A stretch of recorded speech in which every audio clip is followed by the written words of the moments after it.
So the remake of Resident Evil 2 came out recently, and overall I liked it a lot. Yeah, unpopular opinion, I realize. It was always going to be a tough act, giving an impartial take on the remake of a strong contender for my all-time favorite game, but I've largely been content with how this new edition plays. And I'm clearly not alone either, as Remake 2 has been getting near universal praise and has sold like absolute mad. In its first week alone, it became Capcom's fastest selling game, and has reached more than half of Resident Evil 7's lifetime sales figures. Needless to say, people are going crazy for this game. So I figured, what the hell, I'll throw my own hat in the ring and make a video saying what I thought on the title. But let's be real though. Considering how much I love the original, I'm probably among the worst types of people to try and give an impartial review of the remake. So instead, I'm just going to give a collection of my own thoughts on the game. What I liked, what I didn't, what I'm conflicted on, and just some other general thoughts I had here and there. This won't be a review, so I'm not going to claim to be objective about this, claim that I have a lack of personal bias, or if I'm even correct on anything I'm about to say. At any point you think I'm full of it, just let me know in the comments. Without any more preamble, let's jump right in.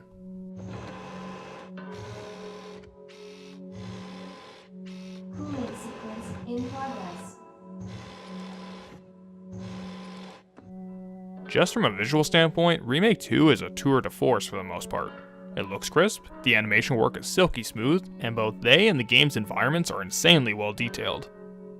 While the asset reused from Resident Evil 7 did get noticeable after a while, it nonetheless impressed me with its raw fidelity. It also has to have one of the most gratifying headshot explosions in any game I've played. Although a very small gripe I do have is how the game follows suit with a lot of modern horror titles by shoving the player in dark hallways lit up by a flashlight, which is among the most convenient and honestly kinda cheap ways I see games enforce a spooky atmosphere. This is just a pet peeve, and don't get me wrong, there are many games that use dynamic lighting like this effectively, but the well-lit environments present here are easily the most visually interesting portions of the game. And it just goes to show how good the game's visual design is, because I just kind of want to see more of the environments in better detail. But, yeah, I digress. Taking a step back though, the game's lighting effects are very impressive, so I can see why they chose to go with the lighting that they did. A more solid criticism is how the facial animations here can range from fairly good to straight in the middle of the uncanny valley. It's not all bad. I think in particular Ada and Ben look shockingly good, and most of the others look alright as well.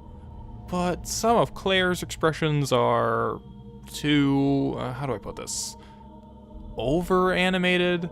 They look odd is what I mean. On top of that, the in-game lip syncing really isn't great. Moving on, Remake 2 makes damn good use of 3D audio.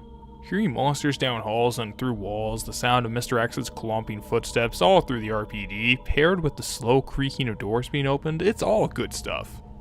I highly recommend playing with a good pair of headphones for this one. It makes a world of difference. Sadly, those headphones are only going to be put to use for the general audio work because the game's soundtrack was a huge letdown for me. The original Resident Evil 2 has easily one of the best horror game soundtracks from where I'm sitting, providing music which walked the fine line of being both memorable to listen to and beneficial for the atmosphere.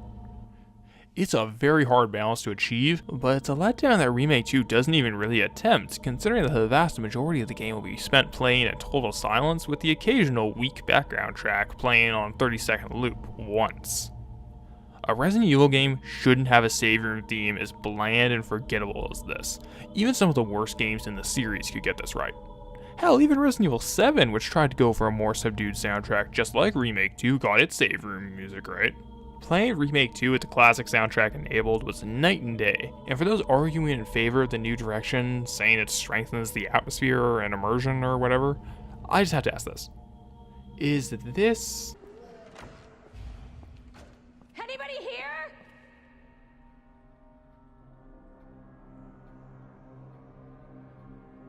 really any better than this?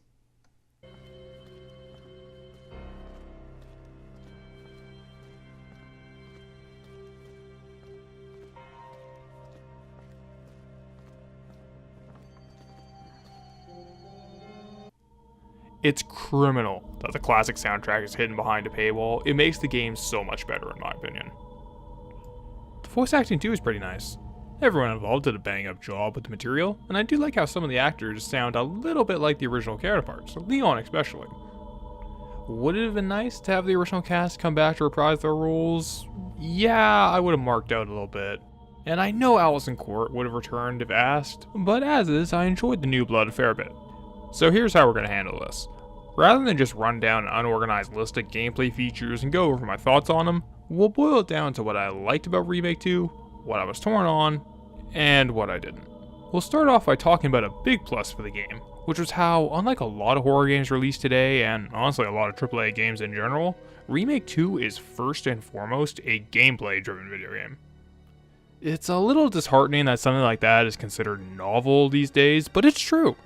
The game has very few cutscene interruptions when compared to most modern contemporaries, honestly feeling like it only had a bit more cutscenes than the original Resident Evil 2. The game has a somewhat slow introduction, I guess, giving a new maniac to fight the trucker and remixing the diner introduction from the original game into a playable sequence for either Leon or Claire, whoever you choose to play as first. It's a very good setup, ending with callbacks to how the original opened, and on replays you can be blasted through quickly, just like that. Hell, on the second run option, this intro is skipped entirely. Coming right off Resident Evil 7, it's very, very refreshing how Remake 2 lacked any of the long preamble of the former, which really only worked for our first playthrough, and instead Remake 2 just gets right to the point, and is across the board much less on rails than I expected it to be. After the quick intro and the section in the RPD with Marvin directing you here and there, the game opens up considerably, giving you 3 main objectives, lots of goodies to collect, and no handheld direction. It just lets you run around to solve tasks at your own pace, which is a hell of a lot closer to the level design of the classic Resident Evil games than RE7 ever was. Across the board, the level design in Remake 2 is very well done. The RPD layout is mostly pulled from the original Resident Evil 2, as was the Spencer Mansion from the first remake, with a greatly expanded third floor and some remixed room layouts. The real stars of the game are the completely remixed and expanded sewer and lab sections. Once you leave the RPD this time around, it starts to barely resemble the original game, with the sewers in particular getting a near complete overhaul in their layout.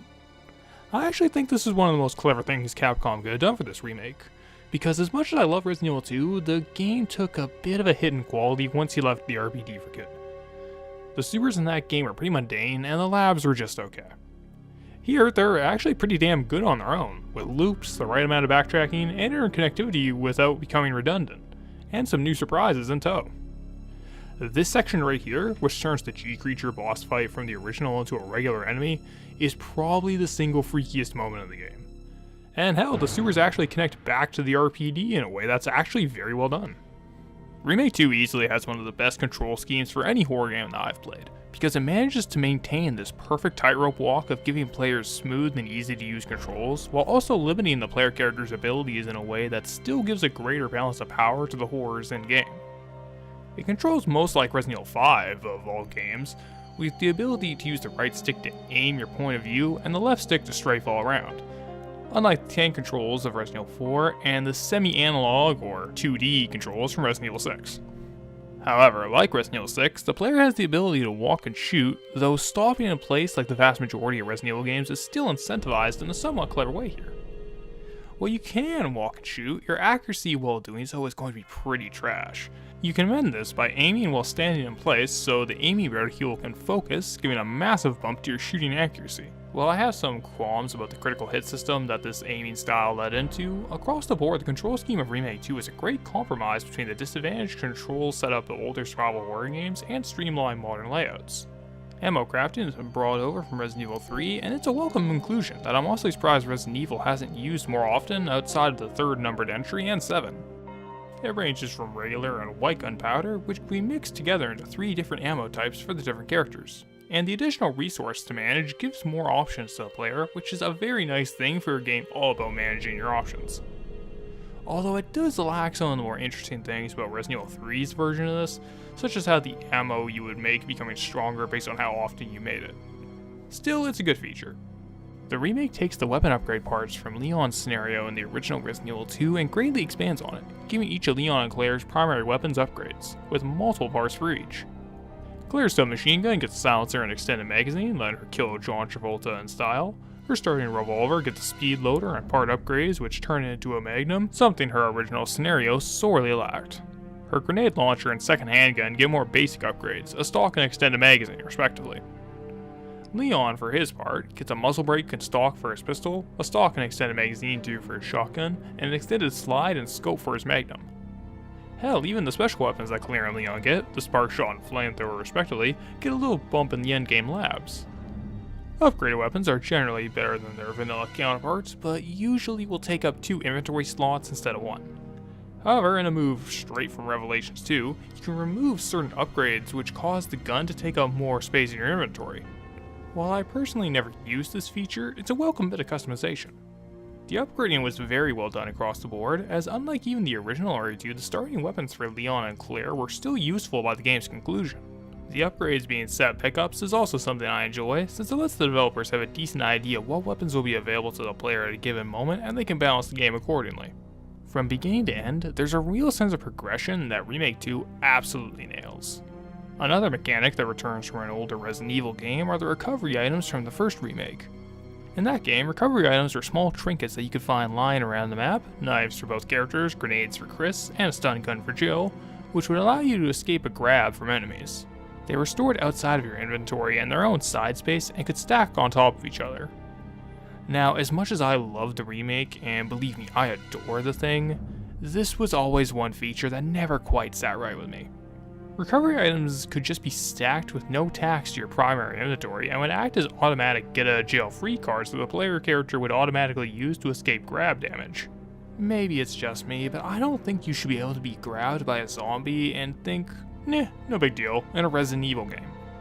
In Remake 2, however, this is fixed through some simple tweaks to the system. Recovery items now take space in your standard inventory, giving them some more weight to storing them on your person. They're also much rarer than they were in the original remake, and in the case of the recovery knife, it becomes stuck in an enemy once they've grabbed you and you've recovered from it. Meaning, if you want that knife back, which you will considering how infrequent the pickups for the knives are in the early game, you'll have to consider spending resources to kill the enemy and reclaim it. Knives having durability also doesn't allow you to use a single knife as an endless cheese for recovery. For some added convenience though, the grenade types can now be thrown and even have some unique features among them. Using a flash grenade on the blind lickers will deafen them, which is a really nice touch. On top of that, you're actually required to press a button to use a recovery item, and while this isn't actually much, any bit of added interactivity over just having characters automatically do it is welcome. A nice thing about Remake 2 when compared to Resident Evil 7 is how this game has some actual puzzles in it. No shadow matching this time, you actually have to use your brain. Novel, right?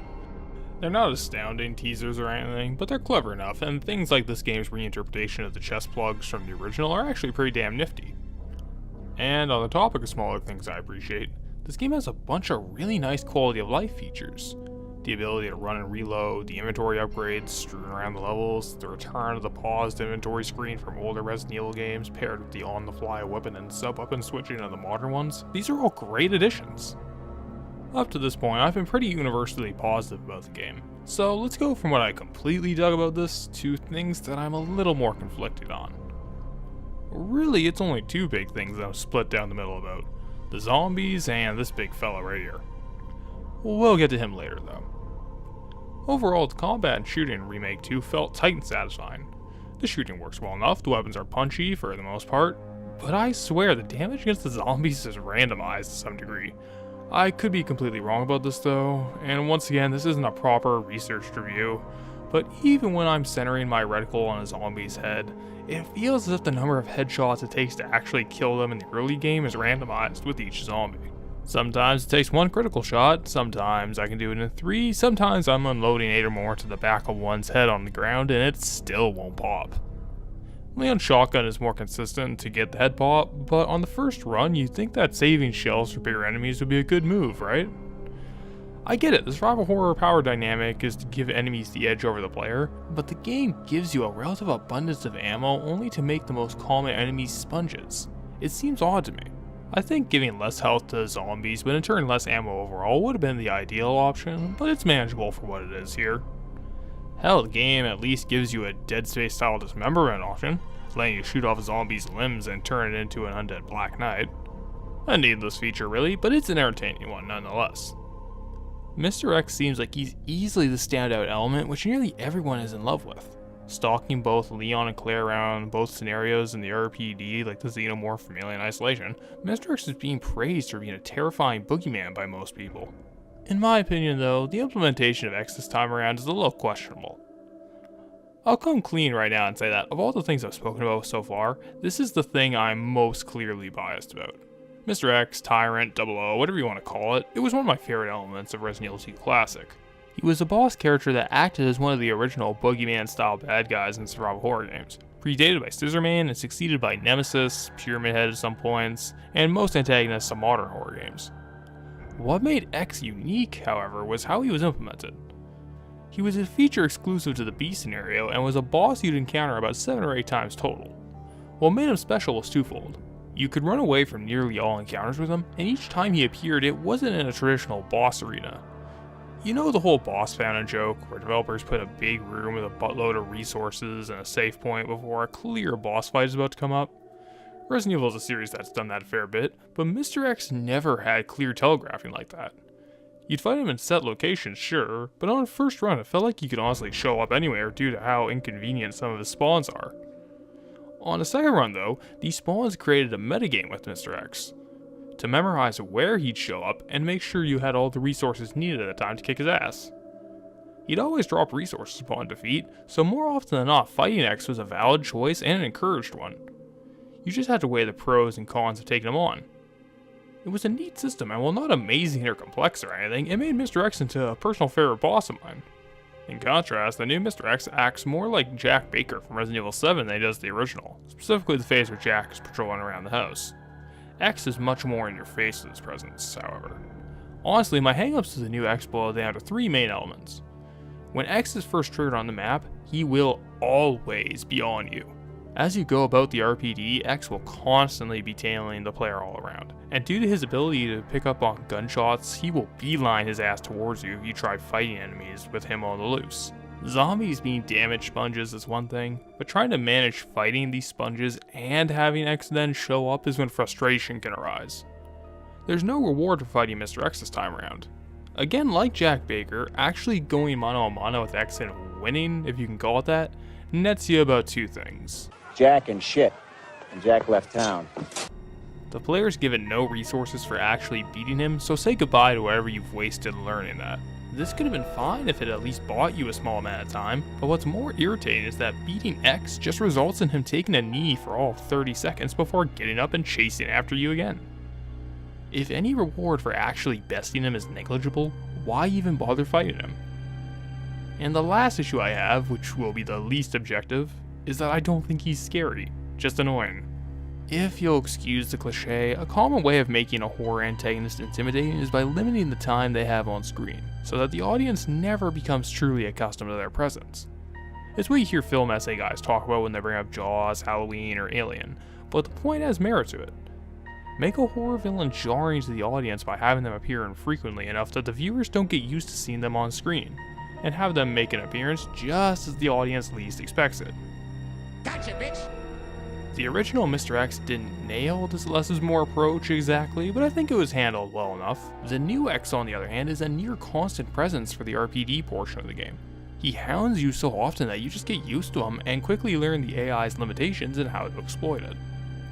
Mr. X this time around is more or less a leather-clad roadblock, who just requires you to run in circles for a short while to get him off your tail. Once it becomes apparent just how easy it is to avoid him, he stops being threatening. Though God forbid he shows up in the library while you're trying to do the bookcase puzzle. That was all my initial reaction to the new Mr. X on my first and second playthroughs, but the thing is, the more I think about it, the more conflicted on him I get. For all my complaints, Mr. X being as tough and relentless as he is makes sense from a lore point of view, and also makes him a unique challenge that Resident Evil hasn't really explored as deeply beforehand. On your first run, his unpredictable nature and patrolling habits work as intended, and on your subsequent runs there comes a new metagame like the original X had. Instead of knowing where Mr. X is going to spawn and making sure you have the resources on hand to take him down each time, the new challenges need to know exactly where Mr. X becomes triggered on the map, to avoid that location like the plague for as long as possible, and to clear the RPD of loot and troublemaking zombies in the puzzle rooms before you absolutely have to spawn him.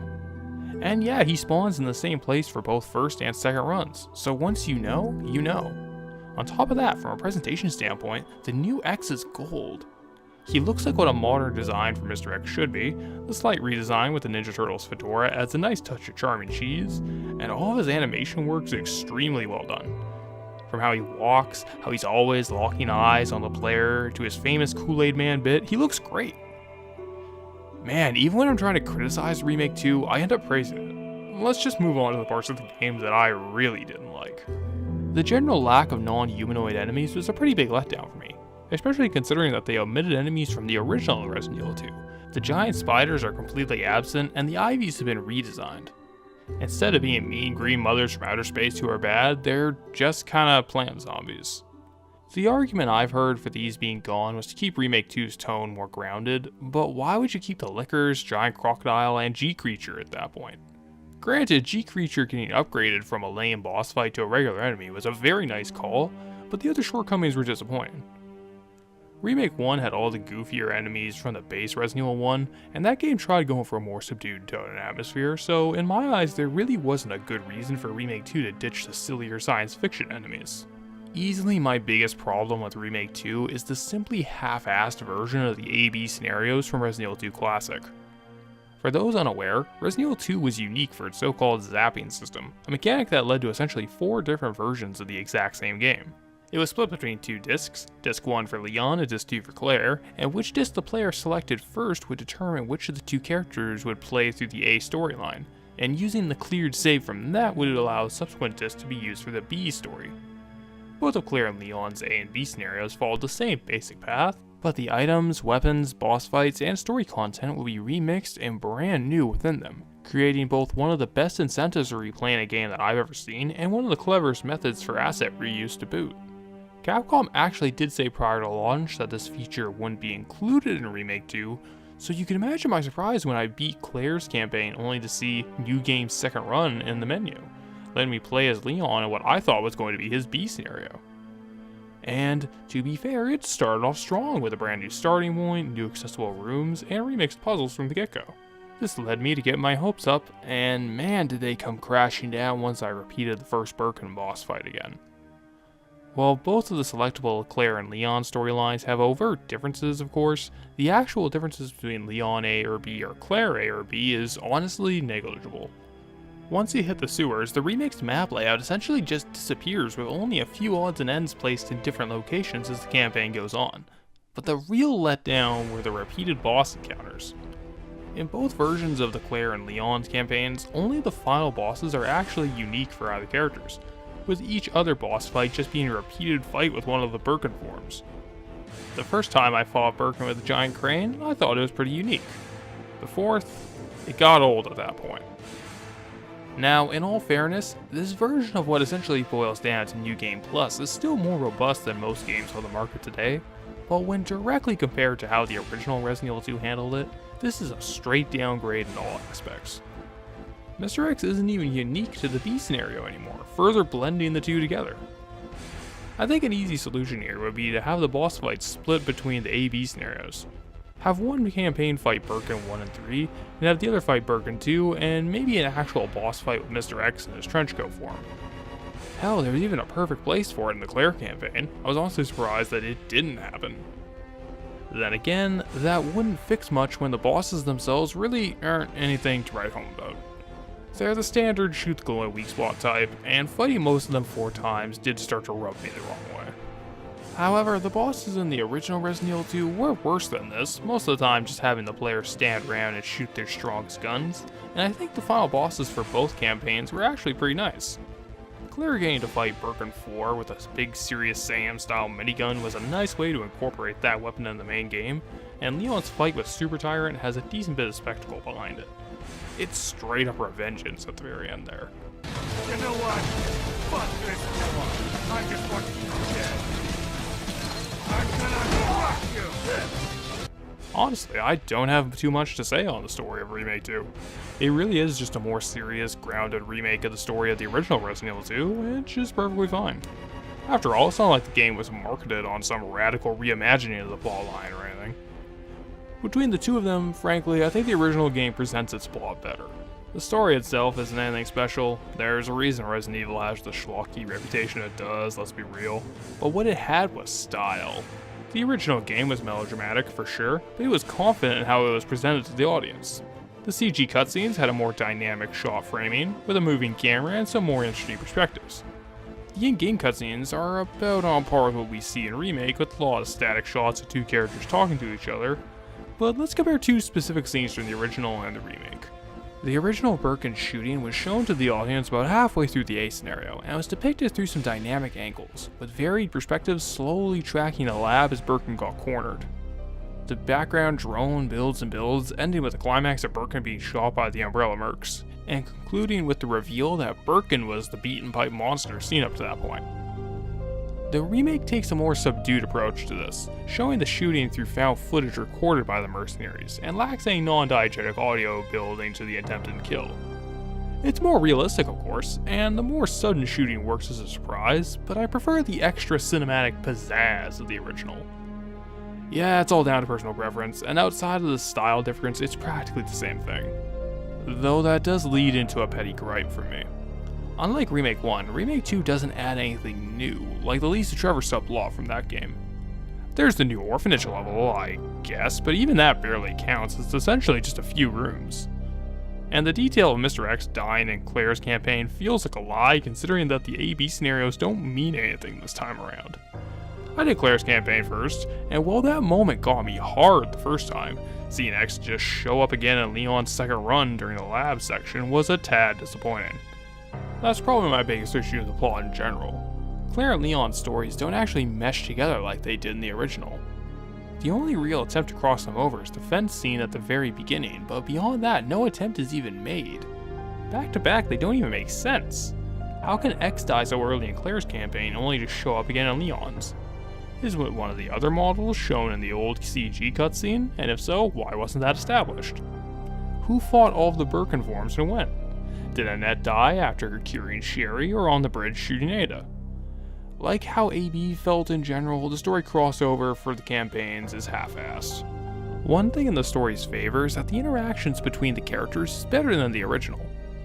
While Leon and Claire only interact 3 times at most, they have a charisma with each other that they didn't in the original. I can actually buy that these two would become purely platonic best friends for life who never bone, and the extra bit of characterization given to Kendo, Marvin, and Annette was appreciated. That's actually one thing I really enjoyed with the game. A lot of the interactions between the cast feels really naturalistic. I especially like how Claire interacts with Sherry and Annette Birkin, and Leon and Ada's interaction actually shows that there might be something of a goddamn spark in their relationship. Overall, it was good stuff that was mostly down to the, again, very nice voice cast. I really liked everyone across the board.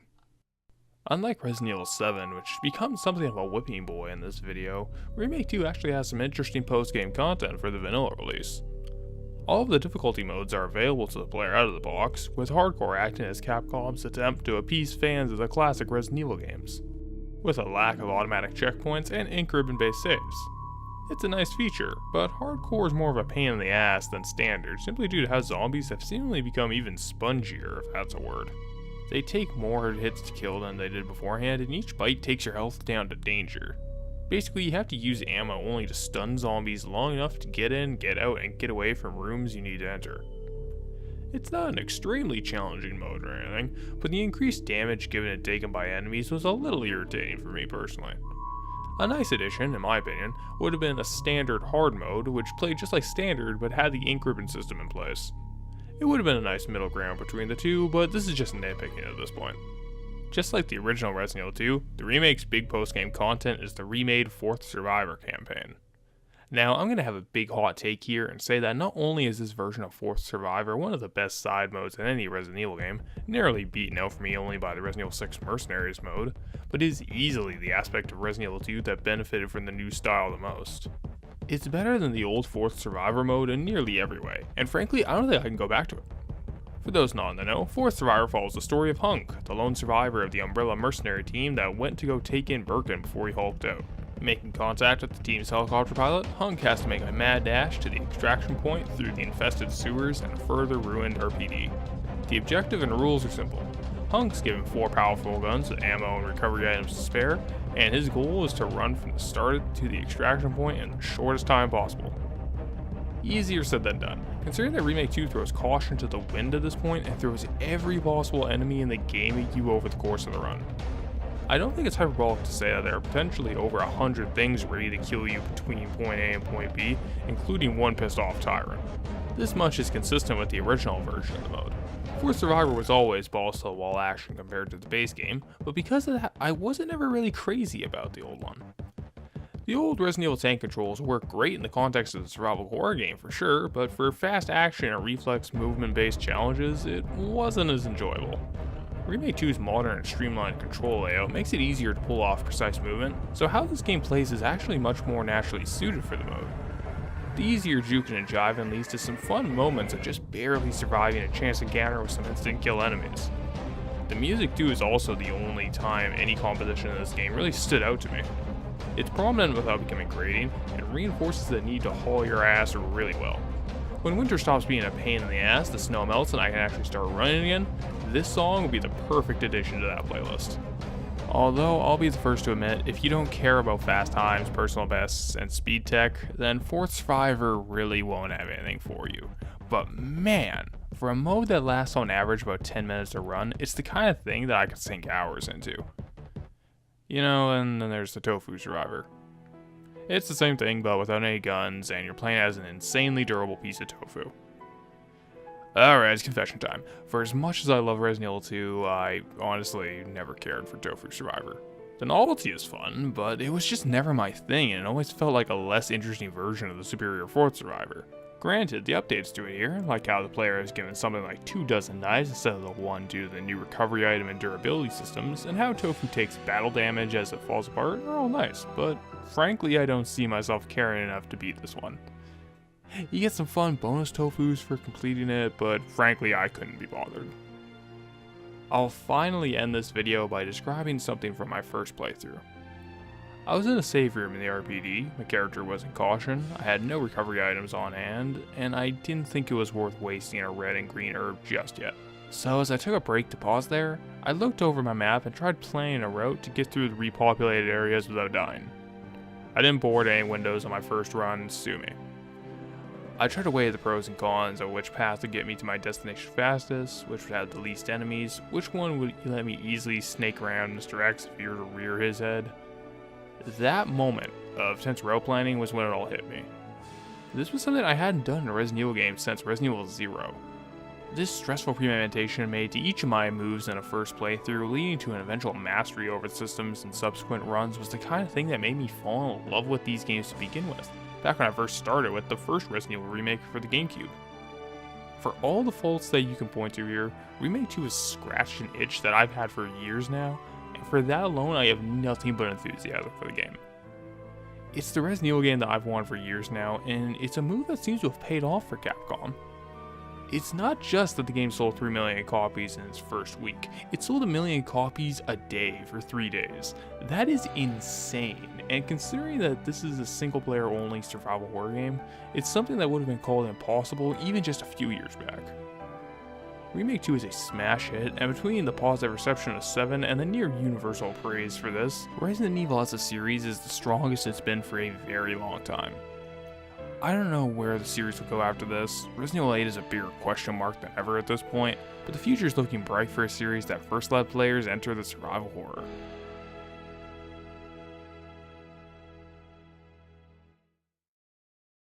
Please don't fuck it up, please don't fuck it up, please don't fuck it up, please don't fuck it up.